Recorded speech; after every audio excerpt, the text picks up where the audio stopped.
My name's Chris Staros. I'm the publisher of Top Shelf Productions. My name's Aydin, and I work on Capitol Hill by day, and I guess I write graphic novels at night.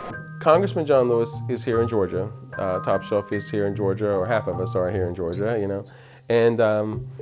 And his aide, Andrew Aydin, who was a big fan of comics, and found out from talking to Congressman John Lewis that Martin Luther King and the Montgomery story was a comic that was very influential to him about the Civil Rights Movement when he was a young man. It was published in late 1957, early 1958, and it talked about what was then called the Montgomery Method, which was essentially the philosophy and discipline of nonviolence, as well as a brief story of the Montgomery bus boycotts. And I was really captivated by the idea of a small 16-page comic book being responsible for social change, because it went on to inspire some of the earliest sit-ins. So, as most stories in comics go, it involved Jimmy Palmiotti.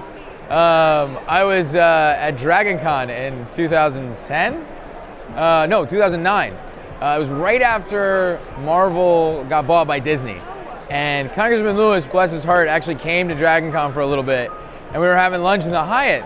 And Jimmy's having lunch down there too, and he sort of comes by the table, he looks at Congressman Lewis and he goes, "I'm sorry, can I just introduce myself? Like, you're a real celebrity, you know?" And he's like really excited, and I'm having this flash of my childhood meeting my adulthood here, you know? And so he said, you know, if you need anything, ask. And I had this project in my back pocket, and he's basically like, the only person who could do this right, you know, the best person to do this is Chris Staros at Top Shelf. And they brought the idea to me. Immediately I knew how brilliant this idea would be. And not only because it's just important and a great idea and a very impactful story, but also Congressman John Lewis being a national figure and being a beloved figure. I mean, he truly is a beloved national figure and a man who's done tremendous good for this country over his lifetime, that it would be an honor to do a book like this.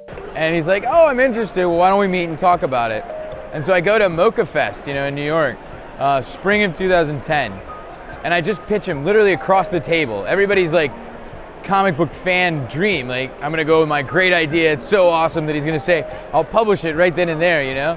And so I pitch it. He's like, "I'm into it, but you've never written anything in your life that I've ever read. So would you mind like writing as much of the script as you can by like late June and send it to me, right? And I'll take a look, I'll let you know." So, you know, when they turned in the first draft of the script, I was a little nervous because writing comics is not necessarily a gimme. It's a very visual medium, you know, it's got to be written in certain ways. And we had some conversations in advance about how to structure the story, how to think of it in terms of comics. But I was a little nervous about the script. But when they turned it in, it was actually very good. And I was just like, yes, we have a graphic novel here. Once we knew we had a script on March, I wanted to find the perfect artist for March. And I thought about a lot of people, but ended up pulling in Nate Powell, who was the actual perfect choice for this. One of the best draftsmen in the business, and his work is a perfect blend of what you would consider mainstream realistic art and indie interpretive art. So we took that script and we got it to Nate, and then Nate, you know, would lay it out in pencils, and he would be like, "Well, maybe we should change this, maybe we should change that," you know, just so it flows better, because like Nate has a very distinct style. And when I originally started writing it, I wrote it in the idea of like, you know, your sort of traditional 5 to 6 panel, you know, storyboarding style almost. And Nate kind of breaks those rules, you know, there isn't necessarily boundaries to his panels. You're not confronted with like needing to have a set number of panels per page. You know, it's really about the action you can convey. And so then Nate said about like working with me to transition that into his style. And then, you know, we had written the whole script. And so then we realized, Nate gives me this call, he's like, "Dude, this is not one book. Like, this is like 500 pages you've written here." I'm like, "Really? You know, that's awesome." And he's like, "Yeah, but..." So then we came up with the idea of writing it as a trilogy so that Nate could pace himself, we wouldn't have to cut anything, and then the audience would be able to get stuff as soon as they could, so they didn't have to wait several years for us to put together this whole book. And it's been a huge success. We've worked very hard on the PR for this book. And, you know, we were on the Rachel Maddow show last night. We did the Colbert Report. We've been on all the major networks, CNN, several shows on CNN. And because we wanted to give the book the respect it deserved, for it to do well inside the comics industry, and for it to do well outside the comics industry, and for it to bring people outside the comics industry into the comics industry, to show people what a comics could be. When I first saw it, I first held it, it felt like it was something that was always supposed to be there. It was like, it always existed, we just had to go and pluck it and bring it down to make it real.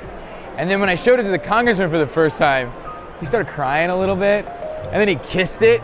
It was so happy. And like that to me was the real moment, getting to show it to him for the first time. You know, it was like I didn't let him down, you know, like I sort of honored his faith, you know, because like he did the hard part. He lived it. You know, you don't want to be the guy who doesn't, you know, fully show that both tragic and inspirational circumstances to the world. I mean, you have a duty to the people who live this, and so seeing his reaction to it really was the most meaningful part of making it real.